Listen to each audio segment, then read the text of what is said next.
From Hollywood, it's time now for... Johnny Dollar. Mr. Dollar, my name is Parley Barron. I'm calling from Hollywood. Hollywood? What insurance company, Mr. Barron? None. You handle all investigations for Eastern Liability and Trust. Yeah, I guess I do. Well, I am sure that they'll be calling you in shortly. What about, sir? A little matter of embezzlement. Oh? Nearly $10,000 that's been stolen from the Berkeley Furniture Manufacturing Company there in Hartford. You're connected with Berkeley Furniture? No, actually I am not. Then what's your connection with this embezzlement? I suggest you check with Berkeley and, of course, the insurance company. Of course.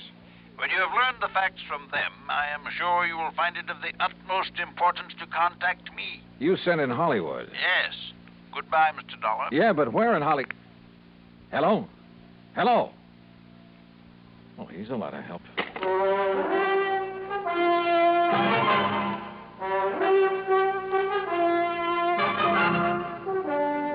Bob Bailey in the exciting adventures of the man with the action-packed expense account. America's fabulous freelance insurance investigator. Yours truly, Johnny Dollar.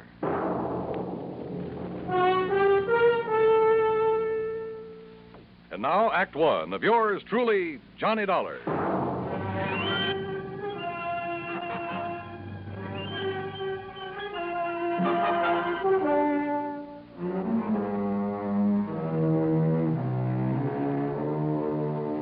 Expense account submitted by Special Investigator Johnny Dollar to the Eastern Liability and Trust Company, Home Office, Hartford, Connecticut. Following is an account of expenses incurred during my investigation of the Hollywood mystery matter. Expense account item 1, 10 cents for a phone call to Hal Speidel, who's my regular contact at Eastern Liability and Trust. Well, hi, Johnny. Nice to talk to you again. Yeah, nice to talk to you, Hal. Listen, have you received a report of loss from the Berkeley Furniture Manufacturing Company? Well, they're a client of ours, but no. What makes you ask a thing like that? A phone call I just got. They called you direct? Well, somebody did. A man by the name of Parley Wait a second. Yes, Miss Turner. Who? Hold everything, Johnny. I'm holding. Hey, what did you say? When? We'll find out how much. Johnny. Yeah? You've got an assignment, boy, and it's Berkeley Furniture Manufacturing Company. Embezzlement? Yes. 10,000? But how you found out about it? Listen, they just found out about it themselves, so get on over there and see what goes, will you? Hal, will do.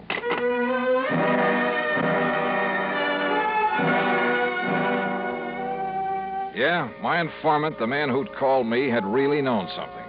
But how to locate him? Item 2, $1.45 taxi to the Berkeley plant on the northwest edge of town. It's a small company, but an old one. When I flashed my credentials to the receptionist, I was immediately shown into the office of the high and mighty himself. Well, I must say your insurance company acts very promptly, Mr. Dollar. Sit down, sir. Thanks, Mr. Berkeley. I'll get straight to the point, sir. We've suffered a considerable loss. Yeah, so I understand from Hal Speidel at Eastern Liability and Trust. $10,000, wasn't it? Oh, yes, nearly $10,000. But I don't recall mentioning the amount to Mr. Speidel. In any event, Mr. Dollar, what I want is that money back. I don't care what you do with the thief. All right, have you any idea who took it, Mr. Berkeley? I certainly have. The ungrateful... Who, sir? One of our bookkeepers, a gentleman who has been with the company over 30 years. What are you smiling about, Mr. Dollar? Well, he's stolen this money from you, but you still call him a gentleman. Because I always thought he was. Did his job, never complained. That's your measure of a gentleman, huh? Eh? What's that? How much money did he earn, Mr. Berkeley? $65 a week. What difference does it make? Just wondered. An old man living alone was plenty for him. Unless, of course, he was gambling, something like that. Gambling? Him? Of course not. He never had enough money. Trouble at home, maybe? Is he married? No. He'd never be able to support a wife. After 30 years with your company? I paid him as much as I thought he was worth. Yeah? Or as little as you thought you could get away with? That is really no concern of yours. Return of the money is. All right. Where does he live, Mr. Berkeley? In a small apartment on the north side of town. And when did you last see him? Yesterday morning. Said he had to see his doctor in the afternoon. Yes, it's against my usual practice, but I let him off. Mm-hmm. But, of course, you decided to dock his pay. Naturally. I have to keep discipline in a place like this. Oh, sure. And this morning, when I opened the safe, I discovered that the money was missing. $9,984.75. The cash that we had on hand for emergencies. I also discovered that he hadn't come to the office. So I phoned his apartment. And? I learned that our respected gentleman bookkeeper left town yesterday afternoon, bag and baggage. That doesn't necessarily mean that he took the money. I'd like to know why not.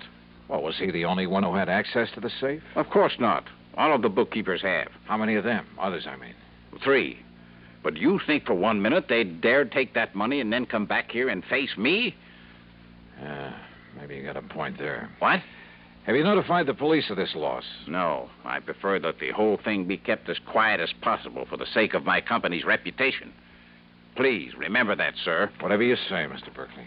That's why I have no desire to prosecute him, why I'll refuse to even file charges, as long as I get the money back. Yeah. Now, what's his address? 11231 North Maple Street. 11231. But as I told you, he isn't there. He's left town. Yeah, you told me. How old a man is he? In his 60s. But what difference does that make? Oh, and Mr. Dollar. Yeah?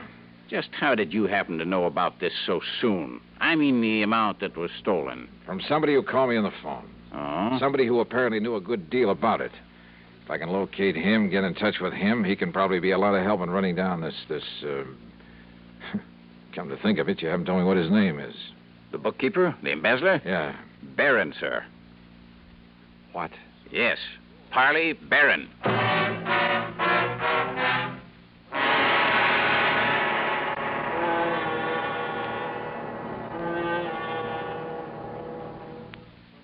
Act 2 of yours truly, Johnny Dollar, in a moment. And now, Act 2 of yours truly, Johnny Dollar, and the Hollywood Mystery Matter.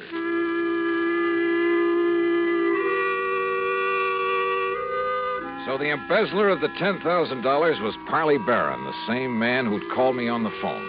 Apparently called me before the company even knew the money was missing. And he'd had the audacity to inform me that I should contact him. Yeah. Somewhere in Hollywood.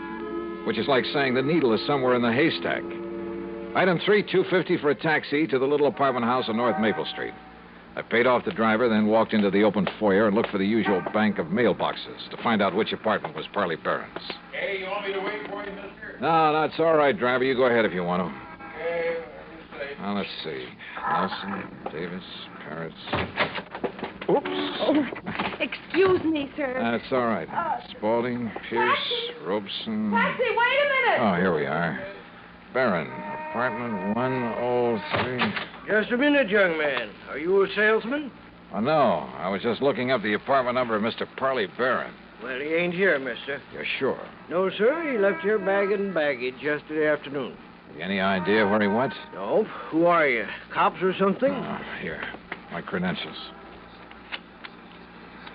Johnny Dollar Insurance. Yeah, that's right. Now, look, I want you to let me into his apartment. Well, yes, sir. Right this way. Something wrong, Mr. Dollar? No, just a routine investigation. No. Well, I was sure he'd done nothing wrong. Oh, why do you say that? Why, nice, quiet old man like him, why should he? Only excitement he ever has is when his niece comes to visit with him. His niece? Yes, sir. Name's Virginia. Jenny Lockhart. Wonderful girl. Sort of drops in here to look after him once in a while, cook him a good meal. Now, here we are.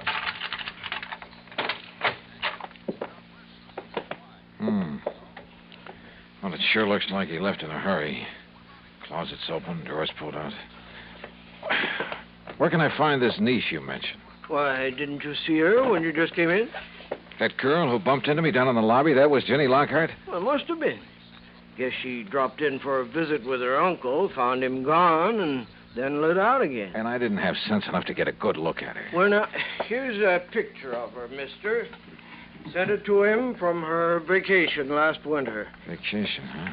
Blue sky and palm trees. Down in Hollywood, I understand. Is that where she's headed for now? Well, now you got me there. Wait a minute. Yeah? What's that you picked up, mister? It was a note, I guess. Yeah, it's addressed to her. Ginny, my dear. The doctor you had me see has finally told me the truth. Is this his handwriting? Yeah, that's his, all right. He's finally told me the truth.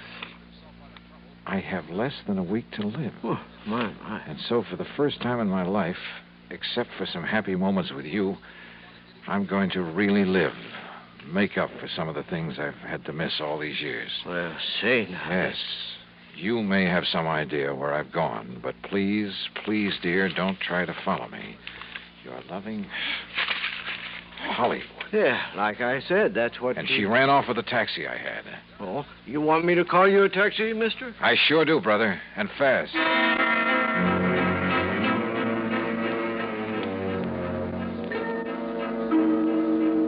Item 4, $7.50 for a trip to the airport that should have got the cabbie locked up for life. We ran every stoplight along the way. So what happened? I got there just in time to see a plane taking off. And the man at the ticket counter politely informed me that Virginia Lockhart was among the passengers headed for New York. And where would she go from there? Hollywood. I'd bet my last nickel on it.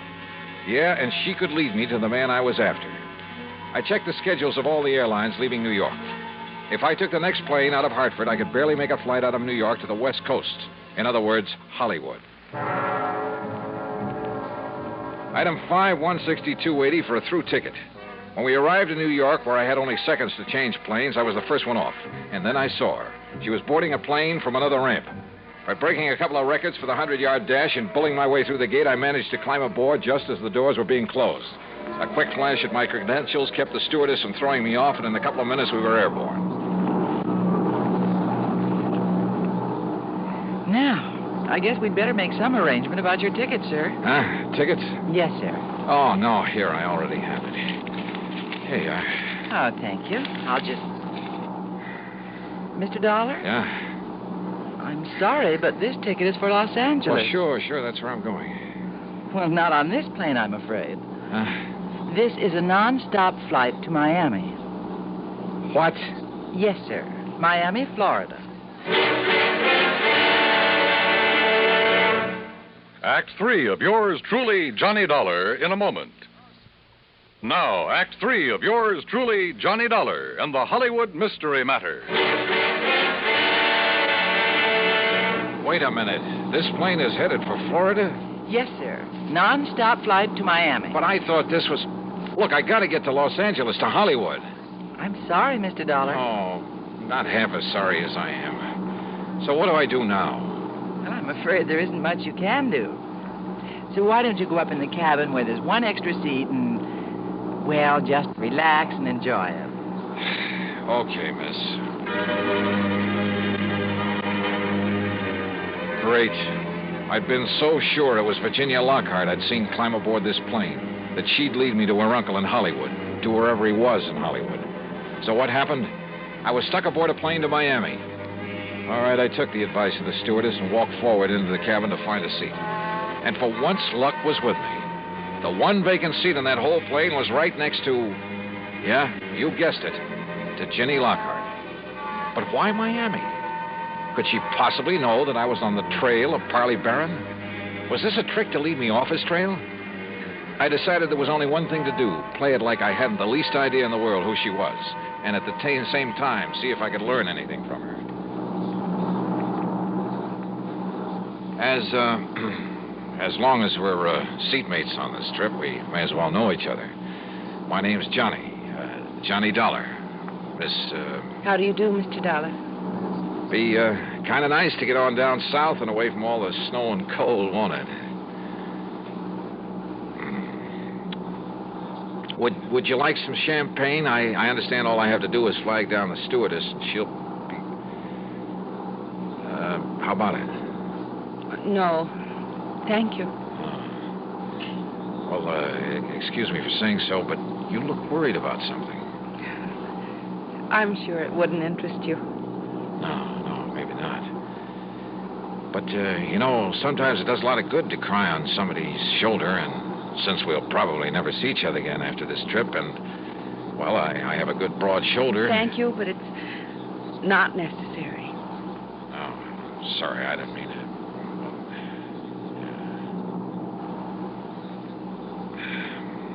Going down to Florida for a vacation? No. I'm going to Florida to try to save somebody's life. Oh? But I'd rather not talk about it. And she didn't. Nor did she talk about anything else during the rest of the flight. As we came into Miami, I decided the only thing I could do was transfer to a plane for Los Angeles and hope for the best. But she was my only real lead to Parley Barron. And if I left her here and went on to Hollywood. So I changed my mind. I decided to stay with her. Item 6, $9 even for a taxi that followed hers out of Miami Airport, then headed north. And where do we end up? Hollywood. Hollywood, Florida. Hollywood by the sea. And the Diplomat Hotel. I watched her make inquiries at the desk, heard the clerk tell her room 716. I managed to get an elevator before she did. By the time she reached the door of 716 and raised her hand to knock, I was standing right beside her. Mr. Johnny Dollar, what are you doing here? I've been following you, Ginny, Why? to find your uncle, Parley Barron, who stole $10,000 from the company he was working for. He what? Yeah. And unless I'm all wet, this is the door to his suite. You say he stole... I found the he note stole- he'd written to you, Ginny, back at his apartment in Hartford. Mr. Dollar, Johnny... Yeah, and it all ties up, including his phone call to me. It was to make me think he was headed for Hollywood, California, to throw me off, give him time. Please listen to me. He said that for once in his life, for the few remaining days of it, he was really going to live it up. So he came here, to the Hollywood that you told him about. Came here for one last desperate, glorious fling. Listen, that's what he thought. But don't you see... And the more I've thought about that crummy, penny-pinching outfit that he worked for 30 miserable years, the more I hated this assignment. Hated the thought of having to deprive that poor old man of this one last chance to get some fun out of life. Because all I know about him is that he's a decent sort who's been taken advantage of. He's a wonderful man. And he's been a good man all his life. Jenny, don't you see? Unless I get him return the $10,000 to his firm... Johnny, listen. He can't have spent $10,000, and I'll make up the rest. Sorry, Jenny. You're not the police. You're not the law. But I have a job to do. Does that dirty old company want the money? Or does it want him? Johnny? For the sake of my company's reputation, that's why I have no desire to prosecute him. Why I refuse to even file charges, as long as I get the money back. Johnny, if I give you enough to take the $10,000 back to them? Okay, Jenny, it's a deal. Oh, thank you. I'm awfully glad. And because of something else, Johnny. Oh? The reason why I was looking for him. What do you mean? The new doctor I'd had him go to a couple of weeks ago, my doctor. He gave him a lot of tests. Then Uncle went back to see him yesterday afternoon. Yes, I understand. It was to find out the result of the tests, and the doctor told him wrong. The lab reports had got mixed up. You mean that he isn't going to die? No. And the doctor tried to call him, but couldn't reach him, so he called me. That's why I went to his apartment. But he'd left, so I came down here to try to find him. I tried to tell you, Johnny, because... Well, don't you see he's going to be all right? Well, then, Jenny, I guess that leaves only one more thing to be done. What, Johnny? Tell him the good news.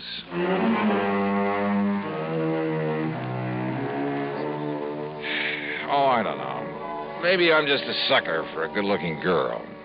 And maybe this makes me an accessory to the crime. But you know something? And you can blame it on the holiday season, anything you like. I don't care.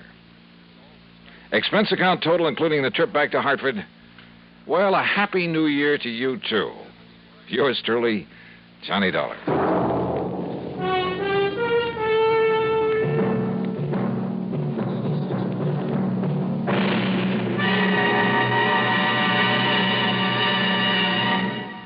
Our star will return in just a moment. Because of another adventure in Hollywood, Florida.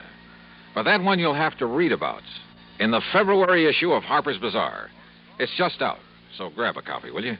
Yours truly, Johnny Dollar.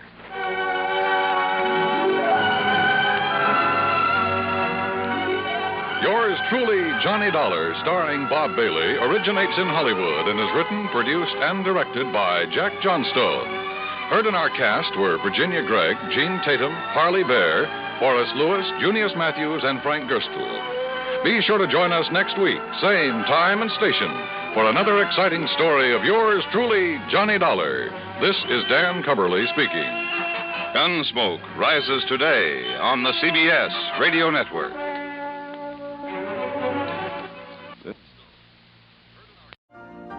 You've been listening to the OTR Gold Network. Find more classic radio at otrgold.com.